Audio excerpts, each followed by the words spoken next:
नमस्कार, one India Hindi में आप सभी का स्वागत है। मैं हूं पुनीत श्रीवास्तव और मैं इस समय मौजूद हूं सिद्धार्थनगर जिले के डुमरियागंज लोकसभा सीट के अंतर्गत पड़ने वाले ग्राम तेनोई में। इस समय हमारे साथ हैं 3 बार से यहां के सांसद और पूर्व मुख्यमंत्री जगदम्बिका पाल जी, जिनसे हम विस्तार से बात करेंगे। स्वागत है सर आपका वन इंडिया हिंदी में। बहुत बहुत धन्यवाद। देश के 112 जो सबसे पिछड़े जनपद हैं वो जनपद आज सिद्धार्थनगर में सांसद बना। प्रधानमंत्री नरेंद्र मोदी जी बने, उत्तर प्रदेश में योगी आदित्यनाथ जी ने।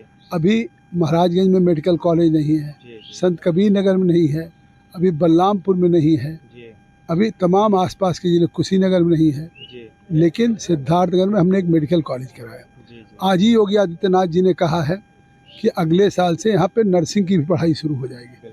मेडिकल कॉलेज भी खुलवाया, नर्सिंग इंस्टीट्यूट भी खुलवाया, जो अपने आप में पूर्वांचल का गोरखपुर ही है जहाँ पे है। बस्ती में भी नर्सिंग इंस्टीट्यूट नहीं गवर्नमेंट का, भारत सरकार से मैंने खुलवाया। और आज यहाँ पे केंद्रीय विद्यालय हुआ सिद्धार्थनगर में, पासपोर्ट ऑफिस हुआ, आज नेशनल हाईवेज हुआ, मीटर गेज से गोरखपुर से जो छोटी लाइन जाती थी बड़ी लाइन हुई, ब्रॉड गेज हुआ। सिद्धार्थनगर बढ़नी से दिल्ली, बम्बई और कलकत्ता सब लखनऊ की रेल की जो कनेक्टिविटी हुई, सबसे बड़ा काम 4,975 करोड़ की रेल लाइन नई स्वीकृत हो रही है। जो रेल लाइन यहाँ पे खलीलाबाद, बांसी, डुमरियागंज, उतरौला, बलरामपुर, श्रावस्ती, बहराइच, बरेली को जोड़ेगी। तो मतलब यहाँ से अब लोग डुमरियागंज से गोरखपुर, कलकत्ता, गंगा सागर भी ट्रेन से जाएंगे, इधर दिल्ली तक जाएंगे।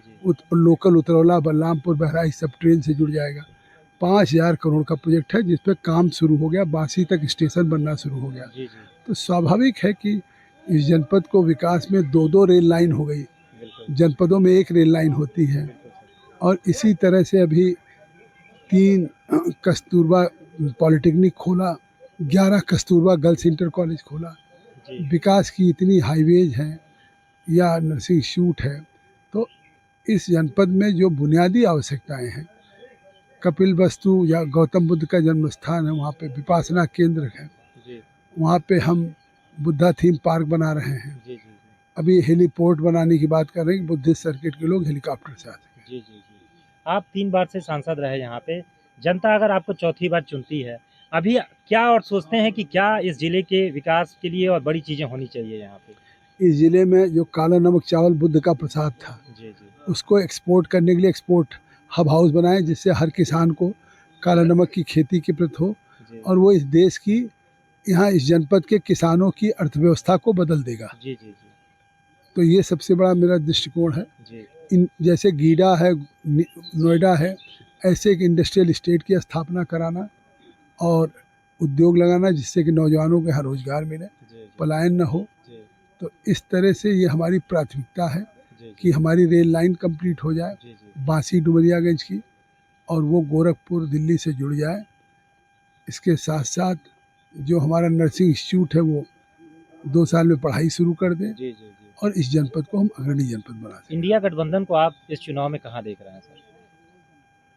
मुझे लगता है जब सपा बसपा का गठबंधन पिछली बार था, तो वो गठबंधन ज़्यादा मजबूत था, मायावती का और अखिलेश का। उस गठबंधन में मैं 1,05,000 से जीता हूँ। इस बार तो कांग्रेस का और सपा का गठबंधन है, जो अभी कांग्रेस सपा पाकिस्तान की समर्थन की बात करती है, आतंकवादियों की वकालत करती है, और भारतीय जनता पार्टी गर्भगृह में रामलला को स्थापित करने की बात करती है, महाकाल की बात करती है, कॉरिडोर बनाने की, महाकालेश्वर उज्जैन की, बाबा विश्वनाथ कॉरिडोर बनाया, केदारनाथ है। तो सनातन की आज गर्व से हम कहते हैं हिंदू हैं, पूरी दुनिया अब राम राज्य को डिस्कस कर रही है। पहले तो हिंदू कहना था तो लगता था तुष्टीकरण है। आज पहले तो सरकारें कहती थी कि प्राथमिकता से संपत्तियों पे अधिकार अल्पसंख्यकों का है। तो मुझे लगता है ये उनके मैनिफेस्टो में भी है, कांग्रेस के ये मैनिफेस्टो में भी है। अब है तो आप सोचिए, इस देश में धर्म के आधार पर क्यों आरक्षण हो, सोशियो इकोनॉमिक के आधार पर आरक्षण हो। अब वो कहते हैं मुसलमानों का आरक्षण करेंगे। तो इसीलिए हमारे प्रधानमंत्री जी खिलाफ हैं कि भाई हम जो आर्थिक रूप से गरीब हैं, सामाजिक रूप से गरीब हैं, उनको हम मदद करेंगे। अरविंद केजरीवाल का एक बयान इन दिनों बहुत चर्चा में है कि प्रधानमंत्री नरेंद्र मोदी इन दिनों अमित शाह के लिए वोट मांग रहे हैं और सीएम योगी को चुनाव के बाद हटाया जाएगा।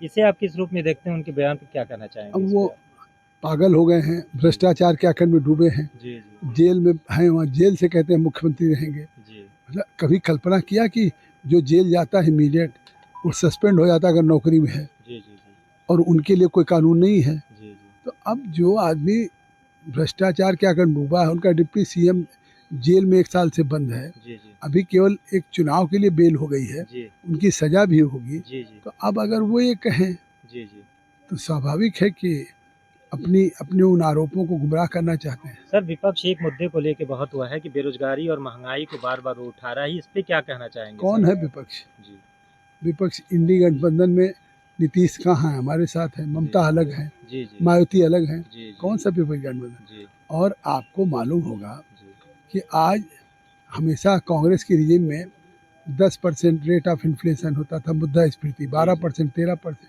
जी आज 4.5% है, जी डबल डिजिट है। तो ये इन्फ्लेशन कंट्रोल में है, दुनिया की सबसे बेहतरीन जीडीपी है, 7.5% हमारी विकास दर है, ग्रोथ रेट है। तो दुनिया की सबसे तेज से बढ़ते हुए अर्थव्यवस्था है।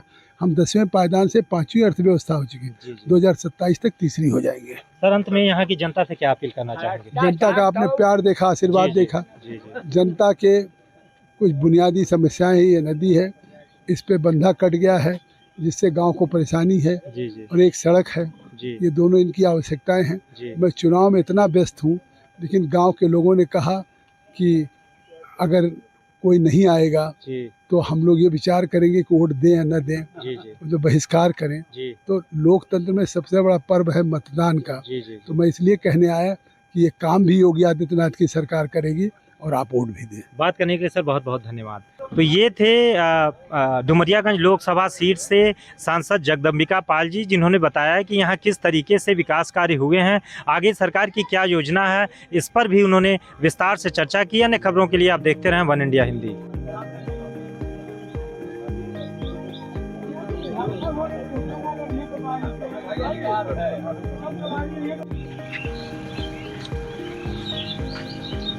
साहब आ रहा है आप बोलो का नाम है खलीलाबाद का नहीं है।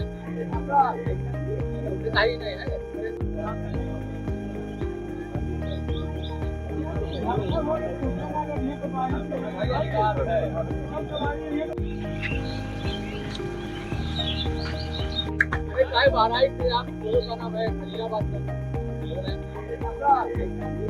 नहीं है।